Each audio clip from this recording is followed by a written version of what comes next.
Before the Kardashians, before Bridgerton, before reality TV had a budget, there was the Ottoman Imperial Harem, a place where gossip was currency, eunuchs were HR, and your job description included embroidery, poetry, and not annoying the Sultan.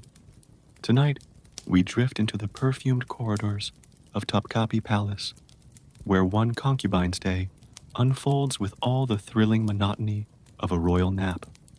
So fluff your pillow, dim the lanterns, like and subscribe, and let me know in the comments where you're watching from.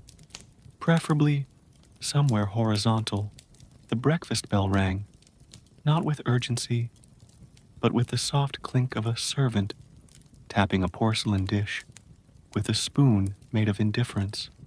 It was time for the concubines to gather in the salon of mild nourishment, a room designed to encourage digestion and discourage ambition. Concubine Layla arrived precisely 7 minutes late, which was the socially acceptable way to show you weren't too eager to eat lentils again. She took her seat on a cushion embroidered with peacocks who looked vaguely disappointed. The menu of monotony. Today's breakfast was a thrilling trio of boiled lentils, again, flatbread, still flat, a fig, the same fig. Emotionally speaking, the lentils were served lukewarm, as tradition dictated that food should never be hot enough to inspire conversation. The flatbread was so thin, it could be used as diplomatic parchment. The fig was plump, but emotionally distant. Layla chewed slowly, as was custom. Fast chewing was frowned upon. It suggested enthusiasm, which was unbecoming in a woman whose job was to exist gracefully, the art of silent gossip. Around her, the other concubines engaged in the ancient ritual of nonverbal judgment. Eyebrows were raised. Fans were fluttered. One woman coughed in a way that clearly meant, "I heard what you said about my embroidery, and I will not forget." Concubine Zainab, seated 2 cushions away, delicately tapped her spoon 3 times against her bowl. This was widely interpreted as a subtle insult toward concubine Aishi's choice of robe, which was too spring for a Thursday. Layla sipped her water and pretended not to notice.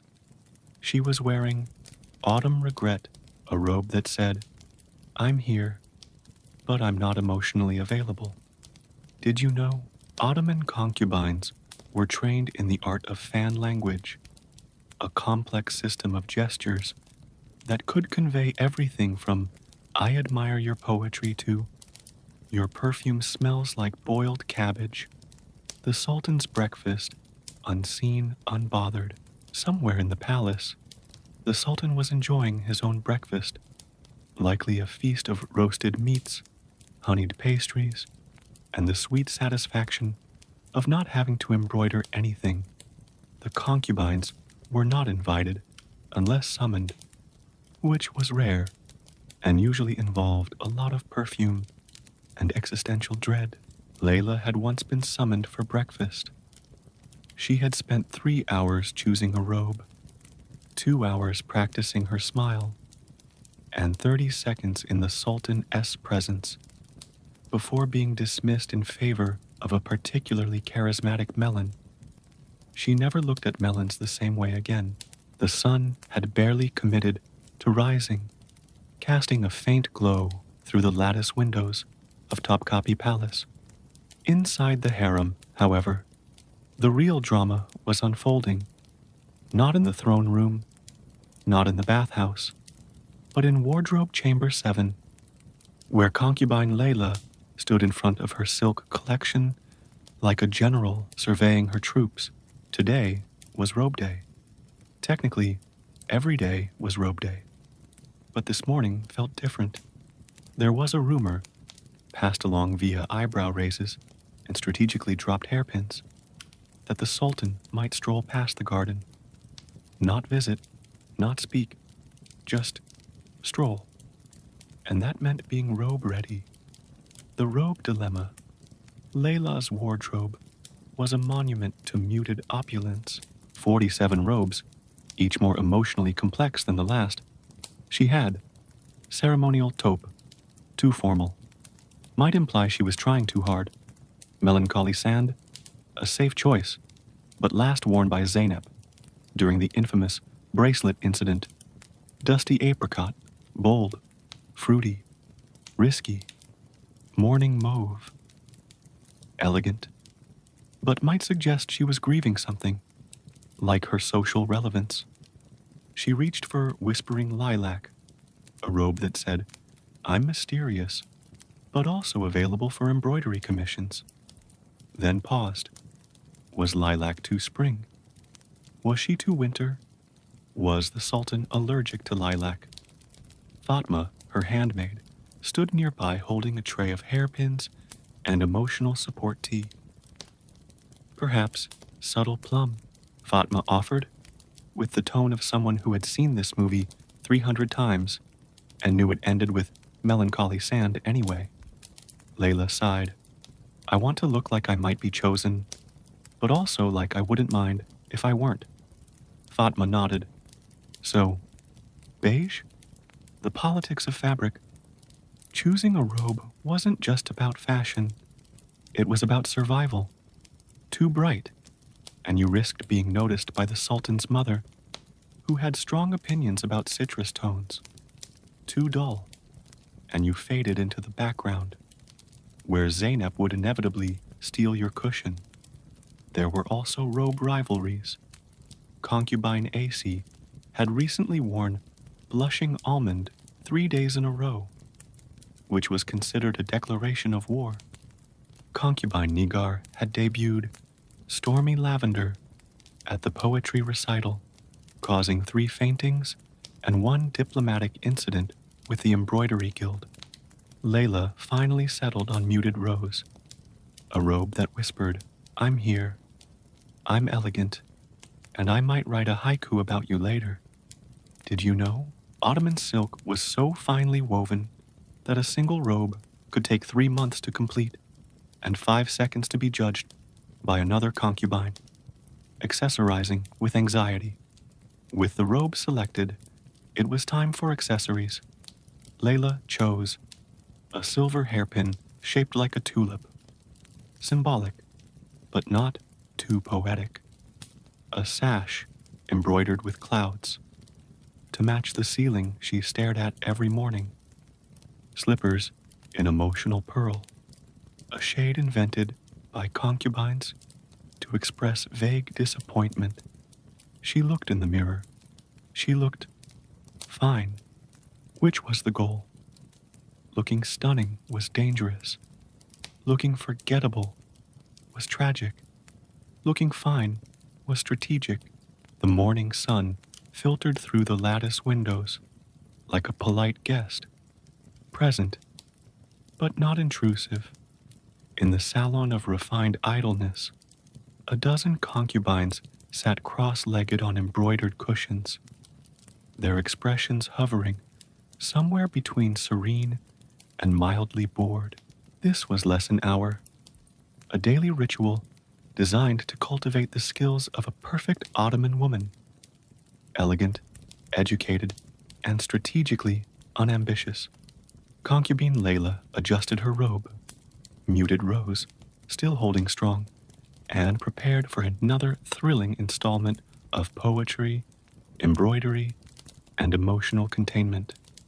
The poetry of politeness, the instructor, Madame Farid, entered with the energy of a woman who had once been passionate about literature, but had since been defeated by syllables. She held a scroll of 14th century poetry and a fan made of crushed dreams.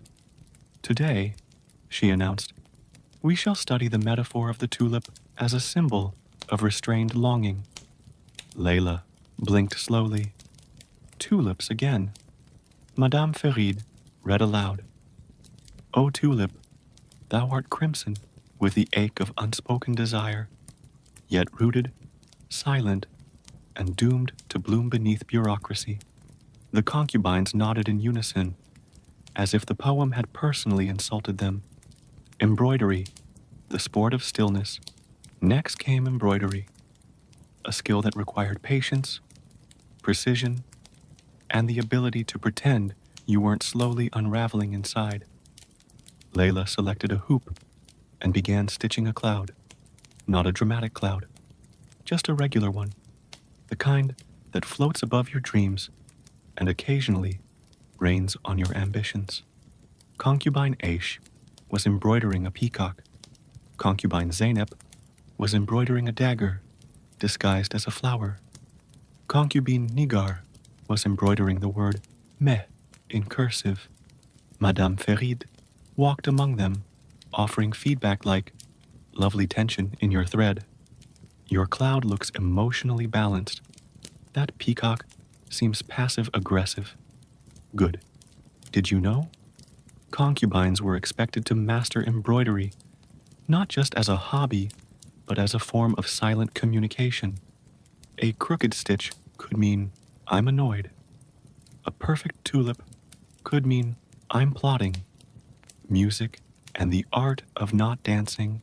The final lesson was music. Not the kind that made you want to move, but the kind that made you want to lie down and contemplate your robe. A court musician played the oud, a stringed instrument that sounded like a sigh wrapped in velvet. The melody was slow, deliberate, and designed to lull even the most ambitious concubine into a state of decorative tranquility. Layla hummed along, her voice barely audible. It was the musical equivalent of a shrug. The bathhouse was a sanctuary of steam and slipper etiquette. Known formally as the hammam of harmonious hygiene, it was less about cleanliness and more about ceremonial soaking. Here, concubines gathered not to gossip, heavens no, but to exchange strategic glances and exfoliate their existential dread. Concubine Layla entered with the grace of someone who had memorized the slipper-to-marble ratio required to avoid slipping and social embarrassment. Her robe, muted rose, now folded neatly, was handed off to Fatma, who carried it like a sacred scroll. The steam of subtle intrigue. The air was thick with a rose-scented mist, and the faint sound of someone humming a poem about longing. Layla took her place on a heated marble slab, designed to warm the body and slow the soul. Around her, concubines lounged like decorative sea creatures. Aisi was scrubbing her elbows with alarming intensity. Zainab was reclining dramatically, as if auditioning for a tragedy. Nigar was attempting to braid steam, unsuccessfully. No one spoke. Speaking in the bathhouse was permitted only in metaphor or passive-aggressive compliments. The ritual of rinsing. A eunuch attendant entered, carrying a silver bowl of water and a loofah that looked like it had seen things. He poured the water slowly, as if narrating a bedtime story with temperature. Layla closed her eyes and let the warmth wash over her. It was the closest she'd come to emotional vulnerability since the embroidery contest of last spring. She scrubbed gently, starting with her arms, then her shoulders, then her hopes. The loofah whispered, "You're doing fine," in exfoliating strokes. Did you know? Ottoman bathhouses were not just for bathing. They were social arenas, matchmaking hubs, and the birthplace of at least 7 passive-aggressive poems about robe envy. The slipper shuffle. After rinsing, the concubines performed the slipper shuffle, a slow procession from the hot room to the cool room, designed to test one's balance, dignity, and ability to avoid eye contact with Zainab. Layla's slippers were embroidered with clouds. Aishi's had tiny bells, a bold choice. Nigar's were mismatched, which was either a fashion statement or a cry for help. They sat in the cool room, sipping cucumber water and pretending not to judge each other's towel folds. The palace was quiet, not the kind of quiet that comes from peace, but the kind that comes from strict protocol and very thick carpets. Somewhere beyond the velvet drapes and gold-leafed arches, the city of Istanbul stirred with merchants, muezzins, and mildly annoyed donkeys. But here, in the harem of Topkapi Palace, the day began not with a bang, but with a collective sigh. Concubine Layla, age 17 and 3/4, opened her eyes precisely 1 minute after the ceremonial rooster crowed. The rooster, named Mehmet, had been trained to crow in a tone that was neither too enthusiastic nor too disruptive. His job was to gently remind the women of the harem that it was time to begin their daily routine of ornamental existence. Layla blinked twice, then stared at the ceiling. It was painted with clouds, which was ironic, because she hadn't seen the sky in 6 months. She stretched one arm out of her embroidered blanket, then immediately tucked it back in. The air was scented with rose water and the faint aroma of last night's lentil stew. It was, in a word, adequate. The morning ritual. The first task of the day was not dying of boredom, followed closely by not wrinkling your silk robe. Layla sat up slowly, like a reluctant tulip. Her handmaid, Fatma, entered the room with the grace of someone who had done this 4,000 times and was emotionally detached from all outcomes.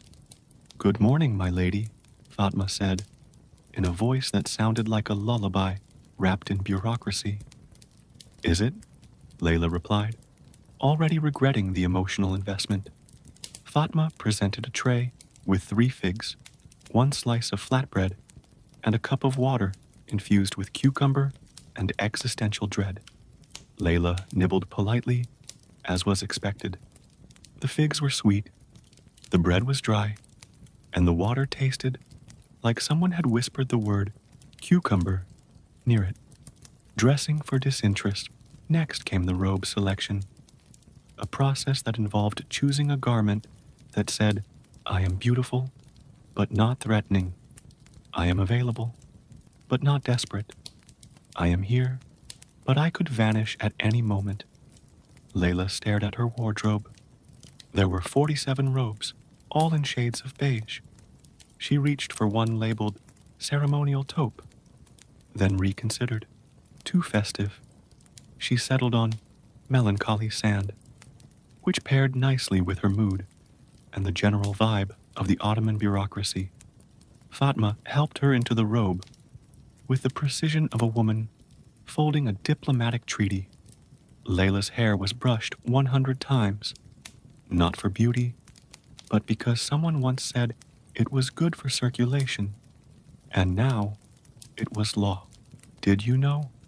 Concubines were often trained in poetry, music, and embroidery, not for personal fulfillment, but so they could impress the Sultan for 12 seconds before being forgotten forever. The corridor of quiet footsteps. Once dressed, Layla joined the other concubines in the hall of whispering slippers, a long corridor designed to amplify the sound of soft footsteps and suppress the sound of ambition.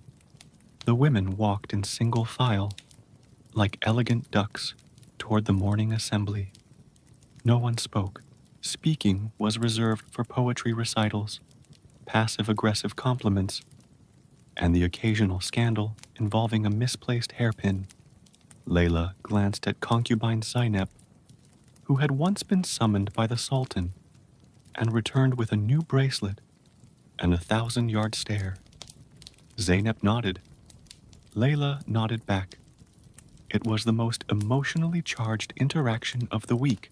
The afternoon sun hung lazily over Topkapi Palace, casting long shadows across the courtyard of decorative waiting.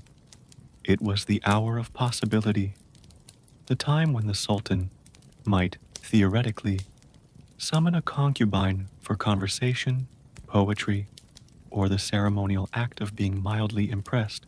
Concubine Layla sat beneath a carved archway, her robe, muted rose, still emotionally noncommittal, arranged in folds that suggested elegance without ambition.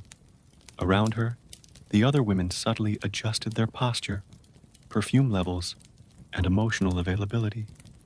But Layla had mastered the ancient art of not being chosen, the strategy of subtle invisibility. Not being chosen wasn't failure, it was freedom.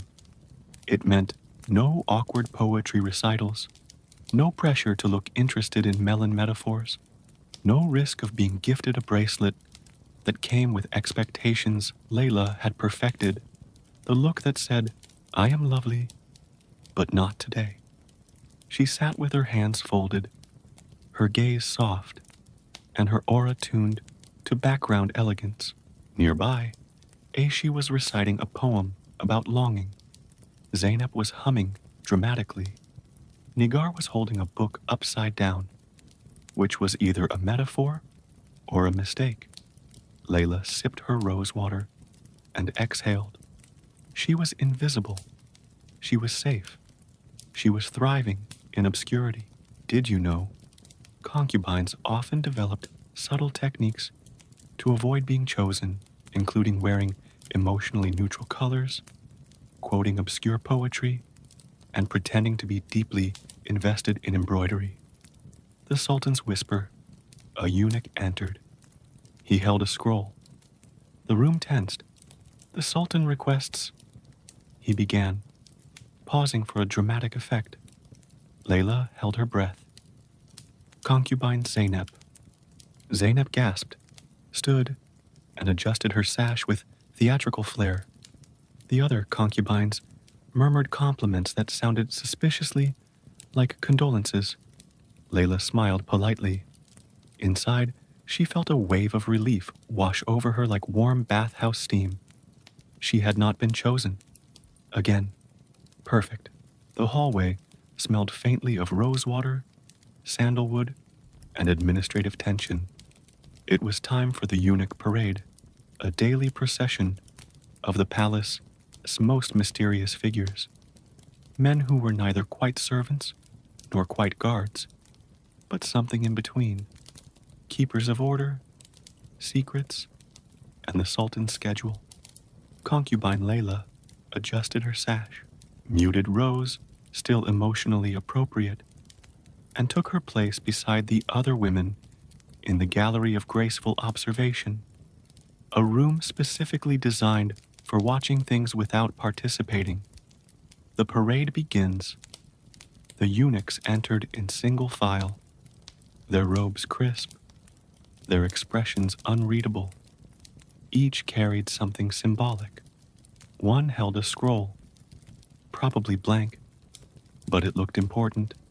One held a tray of keys, none of which opened anything useful. One held a feather duster for ceremonial dusting of ceremonial objects. At the front was Chief Eunuch Halil, a man whose eyebrows had seen things. He walked with the solemnity of someone who knew every concubine's robe rotation and could recite the Sultan's breakfast preferences in reverse order. Halil paused. The room held its breath. He raised one eyebrow. The concubines bowed slightly, just enough to say, "We acknowledge your bureaucratic supremacy, the power of quiet authority." Eunuchs didn't speak unless necessary. Their power lay in knowing everything and saying nothing. They managed the harem's schedules, approved robe selections, and occasionally delivered cryptic messages, like, "The Sultan may stroll near the garden." The embroidery contest has been postponed due to emotional weather. Concubine Zainab's poetry recital has been rescheduled. Again, Layla once asked Halil if the Sultan had read her haiku. Halil blinked twice, and walked away. She took that as a maybe. Did you know? Eunuchs in the Ottoman court were often highly educated and wielded immense influence. They were the only people allowed to move freely between the Sultan's private quarters and the harem, making them the original palace influencers. Bureaucracy in motion.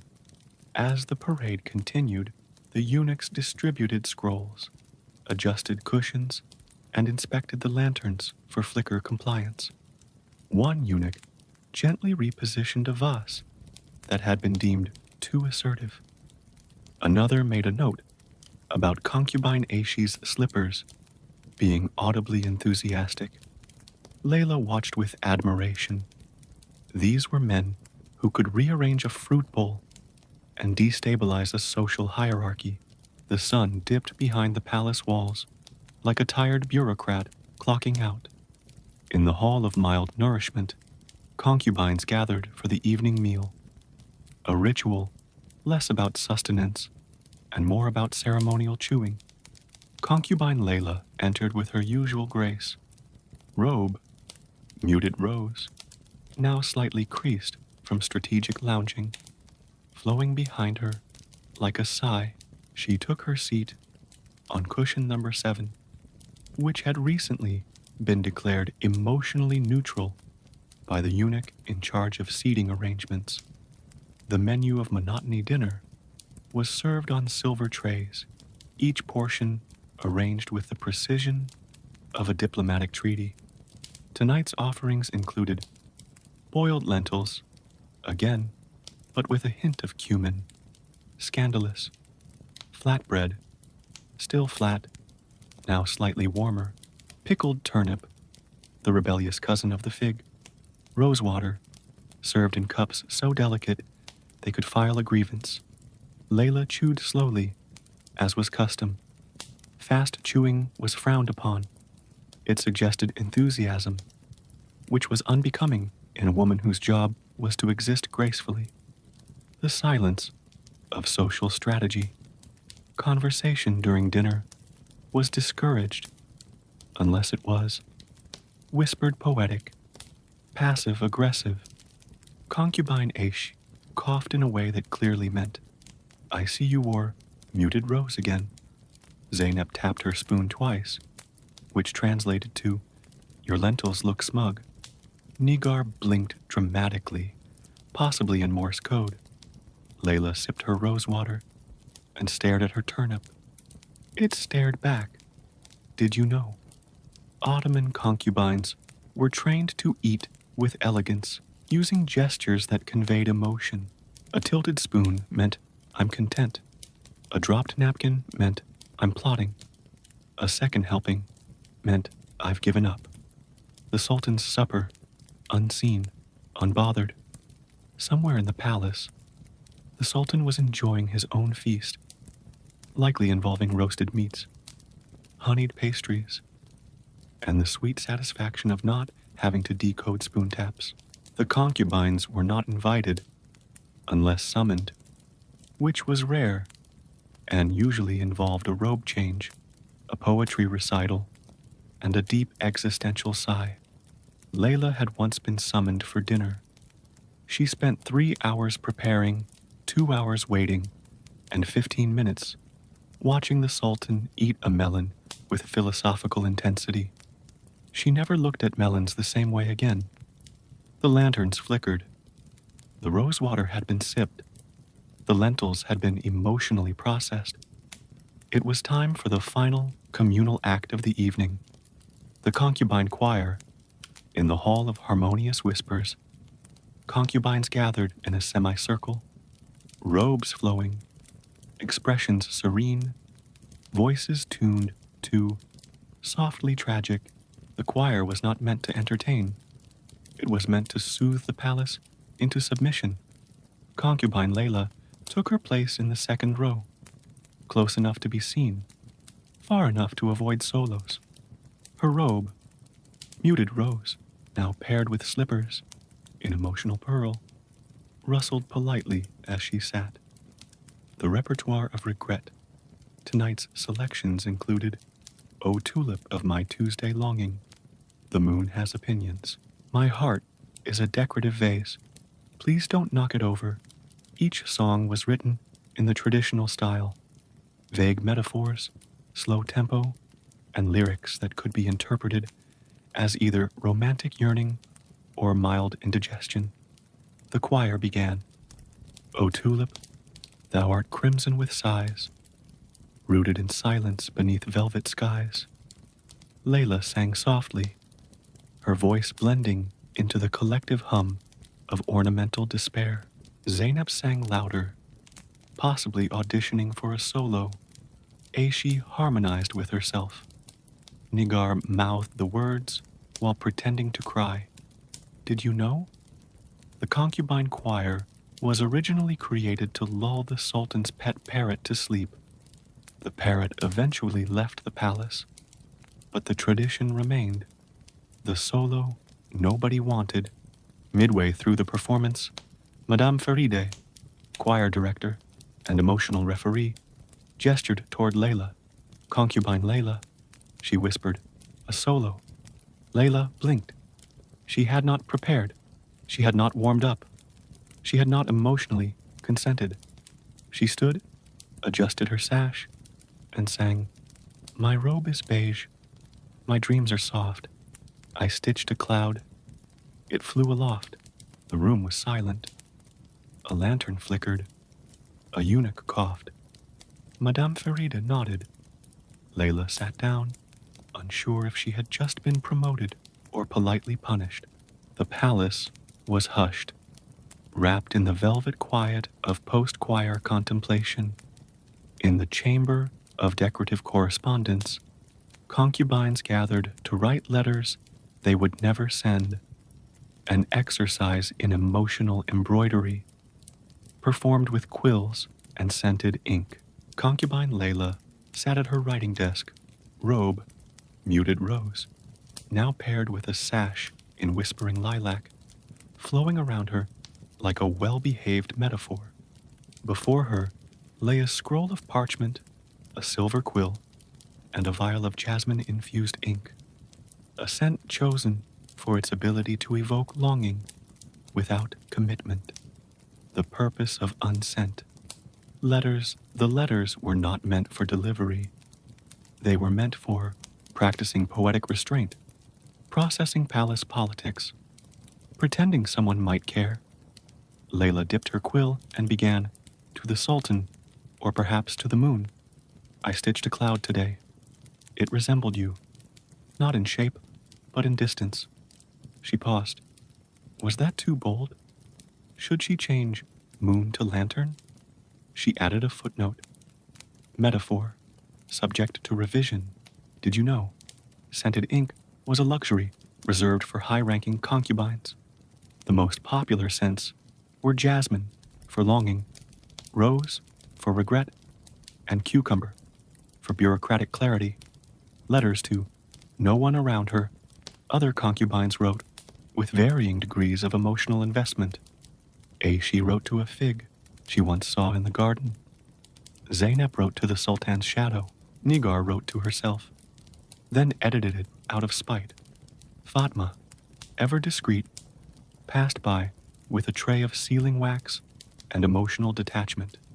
Layla sealed her scroll with a tulip stamp and placed it in the box of unspoken sentiments, where it would be stored, unread, for eternity, or until someone needed metaphorical inspiration. The moon hung over Topkapi Palace like a decorative lantern with commitment issues. Inside the chamber of restful hierarchy, concubines prepared for sleep, not with yawns, but with strategic pillow placement. Concubine Layla entered, robe, muted rose, now paired with a night sash in ceremonial taupe, flowing behind her like a sigh. She scanned the room. The cushions had been fluffed. The lanterns had been dimmed. The emotional tension had been folded into the bedding. It was time to choose a pillow, and with it, her social stance for the night. The pillow spectrum There were 3 tiers of pillows. Tier 1, goose-feathered, embroidered, rumored to be blessed by the Sultan's grandmother. Tier 2, cotton-filled, slightly lumpy, embroidered with passive-aggressive tulips. Tier 3, decorative only, filled with crushed dreams and bureaucratic stuffing. Layla usually claimed a Tier 2 pillow, safe, respectable, emotionally beige. But tonight, cushion number 4, a Tier 1 pillow with cloud embroidery and a faint scent of jasmine, was unclaimed. She approached. Aishi raised an eyebrow. Zainab coughed. Nigar blinked twice. Layla paused. Was she ready for the consequences of comfort? Did you know? In the Ottoman harem, pillow selection was a subtle form of diplomacy. Choosing a soft pillow could imply ambition. Choosing a lumpy one could signal humility. Choosing no pillow at all was considered a poetic cry for help. The soft power struggle. Layla reached for cushion number 4. Fatma, her handmaid, nodded discreetly. The pillow was hers. She placed it beneath her head with the reverence of someone laying down a treaty. Around her, the other concubines adjusted their bedding with varying degrees of emotional commentary. Aishi fluffed her pillow aggressively. Zainab whispered a poem about betrayal. Nigar switched pillows mid-yawn. Layla closed her eyes. She had claimed comfort. She had risked visibility. She had chosen softness over safety. It was, by all accounts, a bold move. The moon was high. The lanterns flickered. Somewhere in the palace, a eunuch adjusted a vase with existential precision. In the chamber of decorative rebellion, concubine Layla sat cross-legged on her cushion. Robe, muted rose, now paired with a shawl in defiant dust, wrapped around her like a plan. She was plotting her escape, not a dramatic escape, not a rooftop sprint or a tunnel beneath the fig tree. No, this was a conceptual escape, the kind that involved scrolls, metaphors, and a very soft blanket, the blueprint of freedom. Layla's escape plan included a map of the palace drawn entirely in poetic couplets, a coded message stitched into her embroidery hoop, a decoy robe labeled, "I'm definitely not escaping," a snack pouch filled with figs and emotional resilience. She had even recruited Nigar, who agreed to distract the eunuchs by loudly reciting a poem about clouds. Aishi was on lantern duty. Zainab was not invited. Layla reviewed her scroll. The plan was flawless. The timing was perfect. The stars were aligned. She yawned. Did you know? Several concubines throughout Ottoman history were rumored to have planned escapes. Most were discovered halfway through, usually because someone fell asleep in the laundry basket. The great escape postponed. Layla lay back on her cushion, just for a moment. She closed her eyes, just to visualize the route. She imagined the garden gate, the fig tree, the boat waiting by the Bosphorus. She dreamed of a freedom. She dreamed of fresh air. She dreamed of lentils that didn't come with emotional baggage. She fell asleep. Fatma entered quietly, saw the scroll, and placed a blanket over her. The escape plan was folded and tucked beneath the cushion. The rebellion had been rescheduled. The palace was quiet. Too quiet. The kind of quiet that precedes either a scandal or a nap. In the chamber of decorative slumber, concubines lay nestled among cushions, their dreams embroidered with tulips, lentils, and emotionally unavailable sultans. Concubine Layla was just drifting off. Robe, muted rose, now paired with a sleep sash in whispering beige, folded neatly beside her. When it happened, a flutter, a flicker, a shadow with wings, a moth. The intruder arrives. It was not a large moth, nor was it particularly aggressive, but it was airborne, unpredictable, and emotionally disruptive. Concubine Aishi screamed, politely. Zainab gasped and quoted a poem. Nigar threw a slipper and missed both the moth and the point. Layla sat up, eyes wide, heart mildly inconvenienced. The moth circled the lantern, then dive-bombed a scroll. It was chaos. It was drama. It was the most exciting thing to happen all week. Did you know? In Ottoman folklore, moths were considered messengers from the spirit world, or more commonly, inconvenient guests, with no respect for bedtime protocol. The chase begins. The concubines mobilized. Aishi wielded a fan like a sword. Zainab tried to reason with the moth through interpretive dance. Nigar climbed a cushioned tower and declared herself Moth Commander. Layla grabbed a scroll and attempted to trap the moth mid-flight. She missed. The scroll fluttered to the floor, revealing a poem about longing and lentils. The moth was unimpressed. Fatma entered, assessed the situation, and left immediately. The moth's final stand. The moth landed on cushion number 7, Layla's cushion, the sacred cushion, the emotionally neutral cushion. Layla approached slowly, scroll in hand, heart full of decorative vengeance. She whispered, "O winged intruder, bearer of unrest, this is my cushion. Be my guest. Elsewhere." The moth blinked, probably. Then, with a final flutter, it flew out the window and into the night. The concubines exhaled. The crisis was over. The scrolls were re-rolled. The slippers were retrieved. The poetry resumed.